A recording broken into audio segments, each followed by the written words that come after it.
Are you ready to get those creative juices flowing? This tutorial's all about making your creations beautiful. Now, this is Connie's front garden. But what's this? It's had all the colour, style and magic sucked out of it. But not to worry, Connie. We can help make the garden pretty again with the power of dreams. Just to start you off, all the lighting's already done. We can learn more about that later. And because I'm ever your servant, I've also grouped some of these objects just for you. It'll make editing them quicker and easier. So what does the garden need? Well, it could do with some colour, texture and movement. Luckily, the coat, style and effects modes are the perfect tools to do that.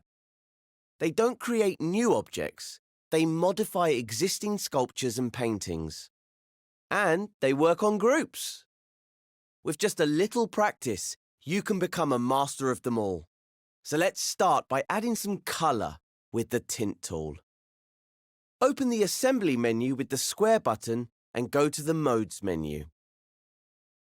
Each mode has its own set of tools and options. The tint tool is in coat mode. It has an icon that looks like a pot of paint being spilled. Select it by pressing the X button.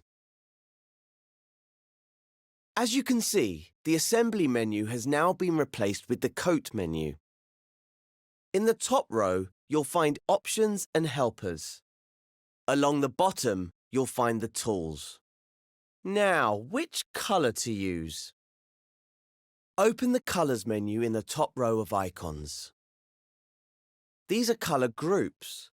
You can expand a colour group with X. Each group contains more shades that you can choose from.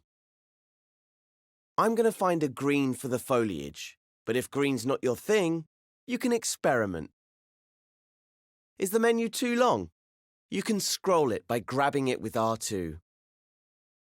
Pick a shade, or if you fancy a more painterly or organic look, choose the tumbler colour at the end of the group.